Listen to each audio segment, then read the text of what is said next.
suis ravi d'être là premièrement, vraiment, pour vous parler de Waller, bien entendu, mais surtout, je ne voudrais pas trop insister sur Waller aujourd'hui.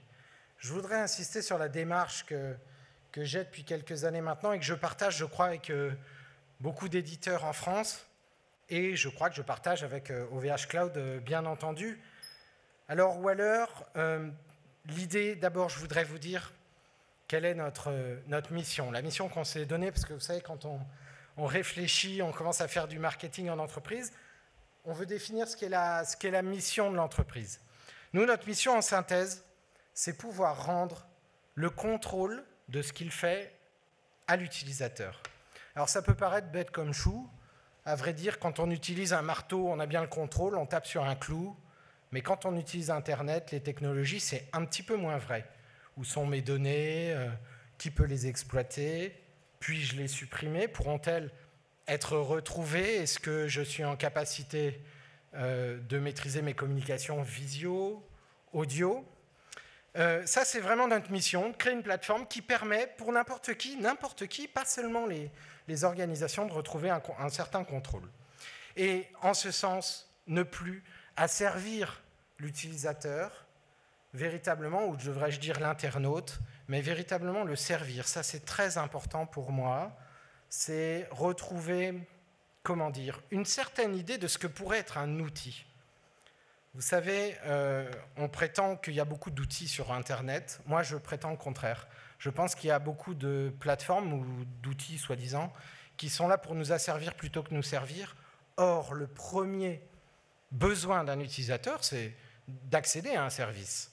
Et donc, Waller, ça a été construit, c'est une plateforme collaborative, une plateforme sociale, ça a été construit dans tous ses détails pour pouvoir servir ses utilisateurs, leur rendre service. Par exemple, ne pas les polluer de notifications, ne pas exploiter leurs données à leur insu. L'objectif, c'est quoi, in fine, hein, et vous allez comprendre où je veux en venir. L'objectif, c'est la liberté. Et il n'y a rien de plus beau. Et c'est ce qui est mis à mal aujourd'hui dans notre société. Alors évidemment, mon propos dépasse un tout petit peu le cadre du numérique, mais je pense que les acteurs du numérique en France, en Europe, doivent comprendre que parmi ces choses qui peuvent les distinguer, il y a cette soif de liberté qu'on a tous. Pourquoi est-ce qu'il y a le RGPD en Europe? Pour protéger les gens, pour protéger leur correspondance. Ça, c'est la Déclaration des droits de l'homme. C'est tout simplement l'idée de liberté. Si je suis protégé, alors je suis libre. Et c'est, je crois, ce qu'on peut reprocher aujourd'hui à un grand nombre de plateformes étrangères qui ne nous protègent pas, nous rendent de moins en moins libres, influencent notre démocratie, influencent notre façon de travailler par des algorithmes et des principes qui ne sont pas les nôtres. C'est ça, il me semble, qu'est la troisième voie numérique. Ce dont on parle ici, c'est la voie européenne. Et je crois, moi, au fond de mon cœur, hein, je pense que la France a un grand rôle à jouer.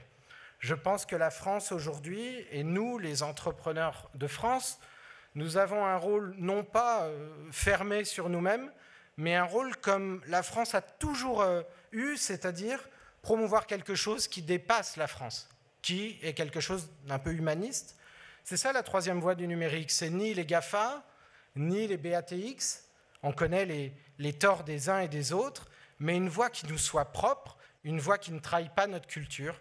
Et en ce sens, je vois beaucoup d'entrepreneurs, beaucoup d'entreprises qui comprennent cela, qui construisent des produits numériques, des plateformes technologiques comme Waller, qui ne sont absolument pas des copies et qui sont simplement des singularités européennes pour nos valeurs, et nos valeurs, si je devais les résumer, alors vraiment, j'ai aucune prétention dans les slides que nous avons préparés parce que c'est vraiment la synthèse de beaucoup d'idées, de beaucoup d'envies aussi.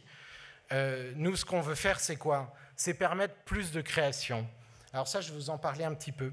Moi, je pense que beaucoup de plateformes du numérique empêchent la création. Vous savez, quand j'ai démarré Waller, c'était il y a près de 10 ans maintenant, j'avais vendu un premier client, c'était le groupe Havas. Et donc, j'avais rencontré quelques directeurs et tout, enfin des gens assez haut placés.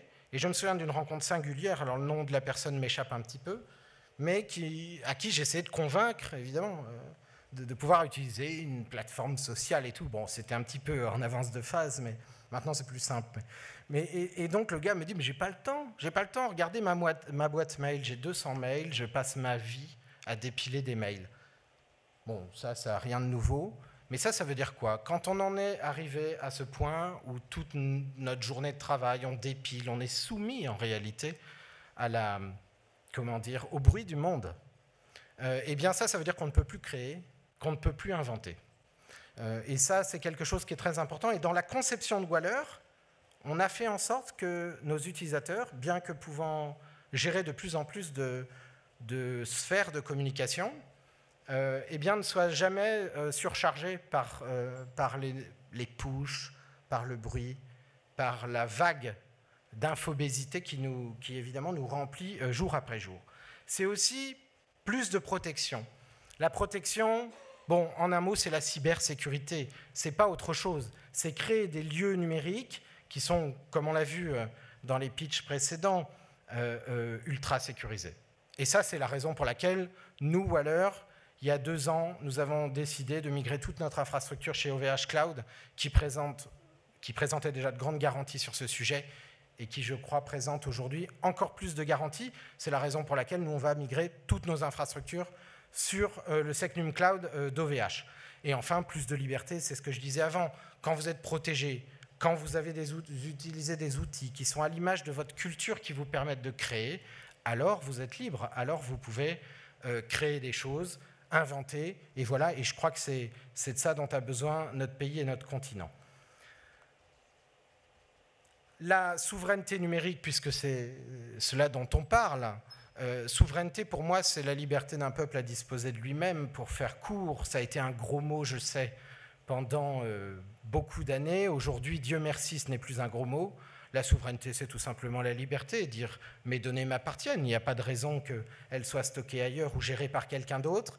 C'est le choix de la localisation des données, c'est le choix du mode, évidemment, d'exploitation, de suppression, de sauvegarde, de transmission des données. Tous ces sujets que traite d'ailleurs le RGPD, et j'entends souvent, malheureusement, bon, bien sûr, on dit que le RGPD c'est formidable, mais j'entends souvent des critiques, mais en réalité, nous, l'Europe, nous avons été capables de commencer à imposer au monde une autre idée de la gestion des données, et je crois que le RGPD était sur ce point très précurseur.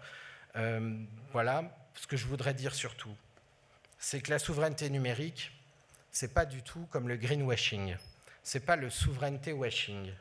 La souveraineté numérique, c'est une opportunité pour chacun d'entre nous, qui sommes des éditeurs logiciels, qui sommes des créateurs, qui sommes des gens qui faisons du commerce, qui sommes des gens qui réfléchissons au marketing de nos solutions ou qui sommes des acheteurs.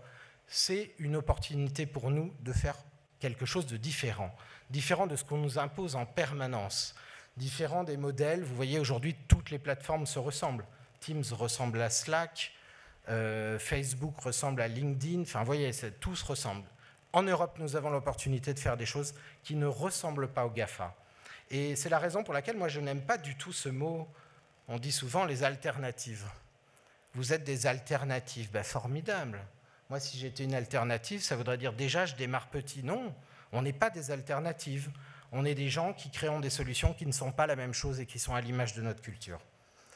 Voilà, je pense que, enfin, l'écosystème européen, français aussi, est très riche. Ça, on l'a vu, il y a énormément de solutions, énormément d'entreprises, d'entrepreneurs qui sont sur le marché, et Waller s'est systématiquement construit dans cette idée d'un écosystème, et je crois que le partenariat, parce que évidemment nous ne sommes pas seulement, enfin OVH Cloud n'est pas simplement notre fournisseur, ça c'est clair.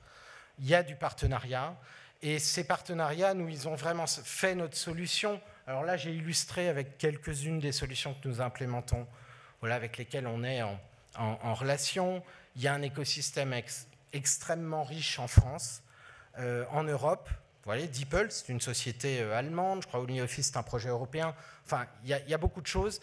Et moi, je remercie beaucoup Michel et Octave qui ont cette démarche de pouvoir donner la parole à cet écosystème, parce que on a tout à gagner à se connaître, on a tout à gagner à se rencontrer, à créer ensemble. Ce n'est pas forcément compliqué de connecter, d'interconnecter nos systèmes. Il n'y a pas que des concurrents sur la place, il y a beaucoup de solutions complémentaires, beaucoup de gens qui ont envie de faire des choses qui n'existent pas. Et je crois que c'est ça la force. La force, c'est de pouvoir se réunir. Et encore une fois, je remercie infiniment OVH Cloud pour cette idée. Alors, je voudrais dire pourquoi on a choisi OVH Cloud. Ce n'est pas du tout au hasard. D'abord, pour nous, c'est l'entreprise française la plus évoluée en matière de fournisseurs de solutions SaaS, PaaS. Alors, j'ai écrit IaaS dans ma présentation, je ne suis pas trop sûr, mais bref, d'infrastructure. D'abord, premièrement, la promesse que nous fait OVH Cloud, c'est la suppression des lois extraterritoriales, enfin le fait qu'elles ne soient pas applicables. Ça, c'est extrêmement important. Parce que c'est un vecteur, là on le voit avec le cloud de confiance de l'État, ce que nous a dit à l'instant le patron de la DINUM, c'est qu'il faudra des solutions pour l'État, qui représente quand même un vecteur de croissance extrêmement important, et bien des solutions sur lesquelles les lois américaines ne s'appliquent pas. En dehors de ça, OVH Cloud, pour nous, c'est d'abord des relations humaines très, très simples, des gens qui sont à l'écoute, même on l'a vu quand il y a eu des difficultés, et je pense que voilà, on a été très solidaires pour ça, et je pense que des gros problèmes peuvent arriver à tout le monde. C'est une entreprise européenne qui inscrit sa démarche dans cette idée de renforcer l'Europe et son industrie.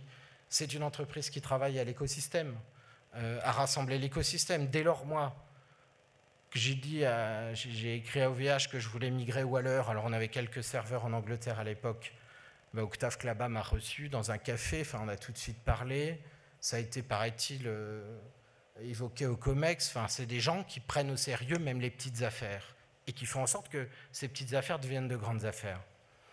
C'est aujourd'hui Secnum Cloud, avec le travail de l'ANSSI, donc nous on essaye aussi d'être dans cette démarche. Donc nous, chez Waller, depuis 1 an, nous travaillons avec l'ANSSI aussi pour arriver vers ces certifications. Et ça nous a beaucoup éclairé tout à l'heure la présentation sur le Secnum Cloud. Et nous allons aller vers ces démarches qui vont être non seulement importantes pour les marchés, mais importantes surtout pour les solutions que nous proposons à nos utilisateurs.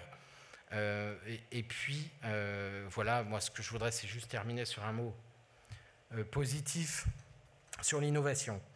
On entend parler énormément d'innovation tout le temps. Innover, ce serait inventer le Graal que les Américains ont déjà inventé depuis 20 ans. Non, vous voyez bien que je suis ironique. Non, l'innovation, c'est tout simplement s'affranchir de tout. Pouvoir imaginer des solutions qui n'existent pas. Pouvoir s'allier avec des personnes qui ont la même volonté que nous. Pouvoir, voilà, tout simplement inventer, pouvoir séduire, pouvoir faire en sorte d'impliquer ses utilisateurs et de pouvoir inventer. Alors j'avoue, c'est un petit peu grandiloquent, je m'en excuse évidemment par avance, les solutions du futur. Mais qu'est-ce qu'on ferait si on ne faisait pas, nous qui sommes ici entrepreneurs, entreprises, si on ne faisait pas de solutions du futur? Je crois que c'est notre vocation à tous. Voilà, je vous remercie beaucoup pour votre attention.